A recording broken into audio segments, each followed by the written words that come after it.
प्यारे बच्चों, bridge course के अंतर्गत कक्षा 8वीं गणित आज हम वर्कशीट 21 से 23 तक पढ़ेंगे। हम आपको प्रत्येक वीडियो में वर्कशीट से संबंधित सूत्र और परिभाषाएं भी दे रहे हैं, जिन्हें भी आप अच्छे से समझ लीजिएगा। आप हमारे चैनल को सब्सक्राइब और शेयर अवश्य कीजिए। साथ ही शिक्षा की पाठशाला विथ SKD में जाकर के प्लेलिस्ट में आप हमारे सभी वीडियो देख सकते हैं और अपनी गणित की समझ को बढ़ाइएगा। अब हम देखते हैं वर्कशीट 21 अनुपात। इसमें पहला है कि एक डलिया में 8 संतरे और 6 नींबू रखे हैं। नींबू और संतरों में क्या अनुपात होगा? तो सबसे पहले हम लिखेंगे नींबू बटे संतरा बराबर, नींबू की संख्या है 6 और संतरा की है 8, तो 6 बटे 8। ध्यान रहे ऊपर नींबू लिखा अंश में, तो नींबू की संख्या हम पहले लिखेंगे अंश में और संतरा की हम हर में। अब हम यहाँ सीधे काट सकते हैं 2 से 6 को, तो 3 बार कटेगा और 8 कटेगा 2 से 4 बार, तो उत्तर आ जाएगा 3 बटे 4। यहाँ पर 6 और 8 के अभाज्य गुणनखंड निकाले गए हैं अंश और हर में, और 2 से 2 काट दीजिए तो 3 बटे 4 आएगा। तो आप या तो निकालें अभाज्य गुणनखंड, नहीं तो आप सीधे अंश और हर को काट दीजिए उचित। तो हमारा उत्तर आया नींबू और संतरों का अनुपात हुआ 3:4। अब कुछ चित्र बने हैं, तो इसमें त्रिभुज और वृत्त बने हैं। तो त्रिभुज और वृत्त का अनुपात क्या होगा? त्रिभुज पहले लिखा है, तो त्रिभुज बटे वृत्त। त्रिभुज की संख्या है 5 और वृत्त की संख्या है 6, तो उत्तर होगा 5:6 या 5 बटे 6। अब अगले में चित्र में टॉफ़ी और बिस्कुट दिए गए हैं, इनका अनुपात बताना है। तो टॉफ़ी की संख्या आप ध्यान से देखिए कितनी है, 7, और बिस्कुट की संख्या कितनी है, 6, तो उत्तर आएगा 7 बटे 6 या 7:6। अब यहाँ चित्र में बैट और गेंद बने हैं, तो बैट और गेंद का अनुपात, तो बैट की संख्या पहले देखें 3 है और गेंदों की संख्या कितनी है, 6 है, तो इसका अनुपात आएगा 3:6। लेकिन जब आप काटोगे 3 बटे 6 को, तो कट जाएगा, तो आएगा 1 बटे 2, तो अनुपात होगा 1:2। अब प्रयास कीजिए करके हमको दिए गए हैं, तो हम प्रयास कीजिए में सवाल देखें। पहला सवाल 5 रुपये का उदाहरण के रूप में 50 पैसे से अनुपात निकालना है। तो हम लिखेंगे 5 रुपये बटे 50 पैसे। ध्यान रखें कि जब अनुपात निकालें तो राशियां इकाई समान होनी चाहिए। जो भी राशियां हैं उनकी इकाई कैसी होनी चाहिए, समान, यानी या तो पैसे पैसे हों या रुपये रुपये हों। तो यहाँ पर रुपये और पैसे हैं, तो हम रुपये को पैसे में बदल लेंगे। तो 5 रुपये बटे 50 पैसे। अब 5 रुपये को पैसे में बदलेंगे तो 5 गुणे 100 हो जाएगा। पैसे में बदल गए और बटे हो गए 50 पैसे। अब यहाँ पर आप 0 से 0 काट दीजिए और 5 से 5 काट दीजिए, तो अंश बचेगा आपका 10 बटे 1। तो आपका भिन्न हो गया 10 बटे 1, या दूसरे शब्दों में अनुपात होगा 10:1। तो इस तरह आप ऐसे सवाल प्रयास के रूप में देखेंगे।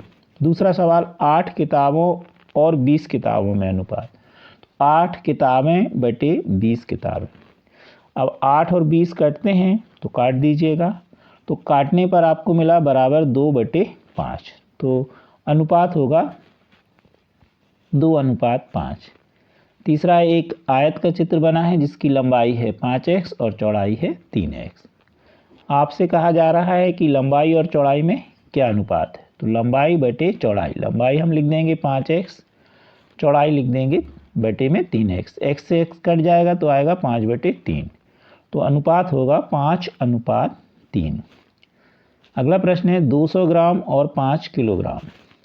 तो यहाँ पर इकाई की जो मात्रक हैं वो अलग अलग हैं, इकाइयाँ समान नहीं हैं, तो हम समान कर लेंगे। तो पहले लिखेंगे 200 ग्राम बटे 5 किलोग्राम।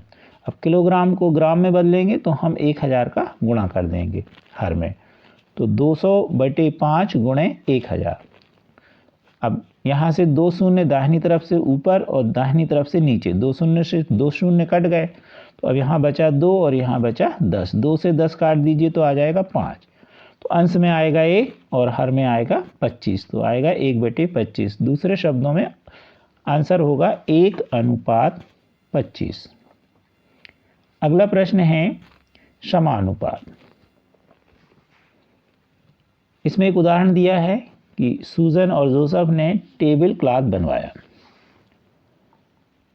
सूजन ने लंबाई 6 मीटर ली और चौड़ाई 4 मीटर। जोसेफ ने लंबाई 3 मीटर और चौड़ाई 2 मीटर। तो अब हम दोनों के टेबल क्लॉथ समान अनुपात में हैं, हमें ये देखना है। तो हम पहले सूजन के लिए देखें, लंबाई बटे चौड़ाई तो आएगा 6/4। अब 6/4 को आप काट दीजिए 2 से, तो 2 तिहाई 6, 2 दूनी 4, तो 3/2। यहाँ पर हम आपको बता रहे हैं कि अभाज्य गुणनखंड के द्वारा किया गया है, लेकिन आप अगर समझ गए हैं सवालों को और सीधे काटने लगे हैं तो आप सीधे काट दीजिए, तो ज़्यादा बड़े रूप में सवाल नहीं होगा। तो 3/2 या 3:2 आया। किसके लिए? सूजन के लिए। अब देखें जोसेफ के लिए, तो जोसेफ के लिए लंबाई बटे चौड़ाई कितनी है? दी है आपको 3/2। तो इसका अनुपात भी 3:2 आएगा और इसका भी अनुपात 3:2 आएगा। तो इनके दोनों के जो अनुपात हैं वह कैसे हैं? समान अनुपात में हैं। अब हम सवाल देखेंगे। तो सवाल में आपसे कहा गया है कि रेशमा ने बर्फी बनाने के लिए 7:2 के अनुपात में 8 किलोग्राम मावा और शक्कर का प्रयोग किया। आपको बताना है कि कितनी मात्रा में शक्कर का उपयोग किया गया। तो सबसे पहले हम देखें तो यहाँ पर जो अनुपात दिया गया है वह काय में अनुपात है? मावा और शक्कर में। तो हम सबसे पहले लिखेंगे मावा बटे शक्कर, तो हो गया 7:2। अब मावा की मात्रा देखें तो मावा हमको कितना दिया गया है? 18 किलोग्राम, तो हम अंश में लिख देंगे 18। अब शक्कर की मात्रा हमको ज्ञात करना है, तो मान लीजिए कि शक्कर की मात्रा x किलोग्राम है, तो हर में लिख देंगे x। अब यहाँ पर हम तिर्यक गुणा करेंगे। तिर्यक मतलब तिरछा। तो पहले हम 7 का गुणा x में करेंगे तो 7x आ जाएगा बराबर, और 2 का गुणा 18 में करेंगे। अब हमें x निकालना है तो 7 का कर देंगे पक्षांतर, तो x बराबर 18 दूनी हो गया 36, तो 36/7। अब भाग कर दीजिए दशमलव में, तो x बराबर आएगा 5.14 किलोग्राम। तो शक्कर की मात्रा होगी 5.14 किलोग्राम। दूसरा प्रश्न है, किसी कंपनी में काम करने वाली महिलाओं और पुरुष का अनुपात 11:7 है। यदि पुरुषों की संख्या 112 है तो महिलाओं की संख्या क्या होगी? तो मान लीजिए कि महिलाओं की संख्या x है। अब यहाँ पर अनुपात दिया गया है महिला अनुपात पुरुष, तो लिख दीजिए महिला बटे पुरुष बराबर 11/7। अब बराबर, अब महिलाओं की संख्या हमको नहीं मालूम, तो हम महिलाओं की संख्या में यानी अंश में x लिख देंगे और पुरुष में लिख देंगे 112, ये हमको दी गई है। अब फिर तिर्यक गुणा कर दें, तो 7 का x में गुणा होगा तो 7x, और 11 का 112 में गुणा कर दीजिए। अब अभी गुणा ना करें, अपन x का मान निकालें, तो x बराबर इम्प्लाइज लगा दिया, ये इम्प्लाइज का निशान है, तो x बराबर 11 × 112/7। अब काट दीजिए 112 को 7 से, तो 16 बार कटेगा। अब 11 का 16 में कर दीजिए गुणा, तो x बराबर आया 176, यानी महिलाओं की संख्या होगी 176। अगला प्रश्न है 5 पैसे अनुपात 25 पैसे बराबर 20 पैसे अनुपात x। तो यहाँ पर हम x का मान निकालेंगे, तो हम 5 पैसे अनुपात 25 को लिखेंगे 5/25 बराबर 20 पैसे को लिखेंगे 20 और बटे में लिख देंगे x। तिर्यक गुणा करेंगे तो आएगा 5 × x बराबर 20 × 25। अब x निकालना है, तो 5 का कर देंगे पक्षांतर, तो 20 × 25/5। 25 से 5 काट दीजिए, तो 5 से 25 कटा तो 5, और 5 का 20 में गुणा कर दीजिए, तो x बराबर 100। नेक्स्ट वर्कशीट 23 है समान अनुपात से संबंधित दैनिक जीवन की समस्याएं। उदाहरण के द्वारा देखें, एक शाला में बड़े कमरे और छोटे कमरों का अनुपात 3:4 है। यदि छोटे कमरे 20 हैं तो बड़े कमरों की संख्या बताइए। तो यहाँ अनुपात दिया गया है बड़े कमरे अनुपात छोटे कमरे, तो बड़े कमरे बटे छोटे कमरे बराबर 3/4 बराबर। अब हमें बड़े कमरों की संख्या मान लीजिए कि x है, तो हम अंश में x लिख देंगे क्योंकि अंश में बड़े कमरे लिखा है, और हर में छोटे कमरों की संख्या हमको दी गई है 20, तो हर में लिख देंगे 20। अब फिर वही त्रियक गुणा करेंगे, तो पहले हम x का गुणा कर लें, हमेशा पहले x का कर लिया करो। तो x गुणे 4 बराबर 3 गुणे 20। यहाँ पर ये त्रियक गुणा का निशान लगा है, त्रियक मतलब तिरछा गुणा। तो हमारे पास आ गया 4x बराबर 3 गुणे 20। या इसी को इन्होंने ऐसा लिखा, आप अगर पहले करोगे तो ये वाली चीज़ मिलेगी आपको। तो x बराबर होगा, गुणा करेंगे आप 20 का 3 में तो आएगा 60, और बटे में आ जाएगा 4, काट दीजिए तो आएगा 15। तो x बराबर 15, यानी बड़े कमरों की संख्या 15 आएगी। अब हम देखें, प्रयास कीजिए के सवाल। एक 3 मीटर लंबी लकड़ी की परछाई 4 मीटर लंबी है। उसी समय एक खंबे की परछाई 24 मीटर है, तो इस खंबे की लंबाई या ऊंचाई क्या होगी? तो सबसे पहले हम जो लकड़ी है उसकी लंबाई ले लें बटे लकड़ी की परछाई। तो लकड़ी की लंबाई कितनी है? 3 मीटर, और परछाई कितनी है? 4 मीटर। तो हमने लिख दिया 3/4 बराबर। अब यहाँ मान लीजिए कि जो खंबा है, क्योंकि यहाँ पहले हमने लंबाई लिखा है, तो यहाँ मान लीजिए कि खंबे की लंबाई या ऊंचाई x है, तो हम यहाँ x लिख देंगे। और खंबे की परछाई आपको कितनी दी गई है? 24, तो यहाँ 24 लिख देंगे। तो हो जाएगा x/24। तो ये हो गया खंबे के लिए x/24, खंबे की लंबाई बटे खंबे की परछाई। ठीक है, समझ में आ गया? तो x/24, और ये काय के लिए हो गई? लकड़ी के लिए। अब त्रियक गुणा कर दीजिए, तो x का गुणा 4 में कर दीजिए, तो x गुणे 4 बराबर 3 गुणे 24। यहाँ पर जो ये लाल निशान हमने बनाए गुणा के, क्योंकि x और गुणा का निशान एक सा आपको लगता।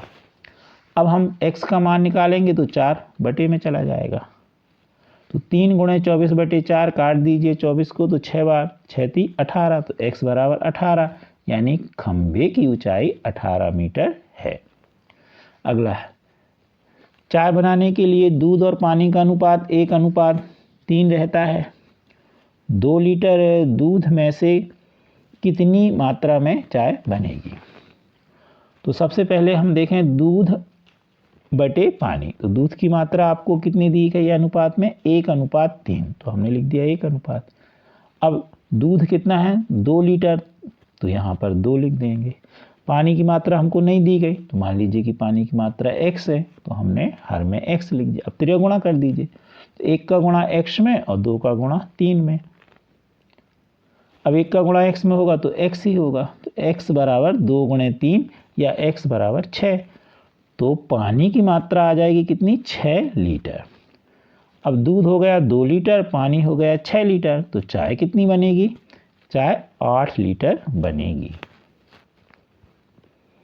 अगला प्रश्न है, एक कार 15 लीटर पेट्रोल में 240 किलोमीटर दूरी तय करती है।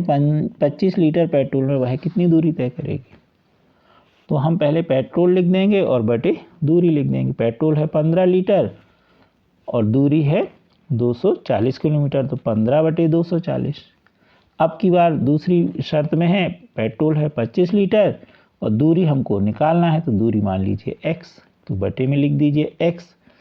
अब फिर त्रियक गुणा कर दीजिए, तो 15 का x में गुणा होगा और 25 का गुणा 240 में, तो बराबर में 240 गुणे 25। अब हमें x का मान निकालना, तो 15 का कर दीजिए पक्षांतर, तो 15 कहाँ आ जाएगा? बटे में, तो 240 गुणे 25/15। अब काट लीजिए आप, तो अगर 5 से काटोगे तो 25 5 बार और 15 3 बार, और 3 से 240 को काटिए तो आया 80। अब 80 का गुणा 5 में कर दीजिए तो x बराबर आ गया 400। तो उत्तर होगा 400 किलोमीटर। अगला प्रश्न है, धातु के एक 3 मीटर लंबे पाइप का भार 7.6 किलोग्राम है। उसी प्रकार के 7.8 मीटर लंबे पाइप का भार क्या होगा? तो अब यहाँ पर हम पाइप की लंबाई बटे पाइप का भार लिखेंगे। तो पहली बार पाइप की लंबाई है 3 मीटर और भार है 7.6। अब दूसरी बार हमें पाइप की जो लंबाई है वो कितनी है? 7.8। तो हम 7.8 लिख देंगे। भार हमको नहीं मालूम तो भार x मान लेंगे। तो भार की जगह हम x लिख देंगे। तो दूसरी शर्त में हमने हर में x लिख दिया। अब तिर्यक गुणा कर दीजिए। तो 3 का गुणा x में होगा और 7.8 का 7.6 में।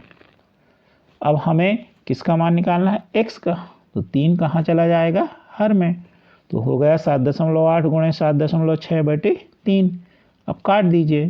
तो 3 से 7.8 काटोगे तो 2.6। 2.6 में 7.6 का कर लीजिए गुणा। तो x बराबर आएगा 19.76। तो पाइप का भार हुआ 19.6 किलोग्राम। इस प्रकार आज आपने वर्कशीट 21 से 23 तक देखी। हमारे चैनल को अवश्य सब्सक्राइब कीजिएगा और शेयर कीजिएगा। Thank you.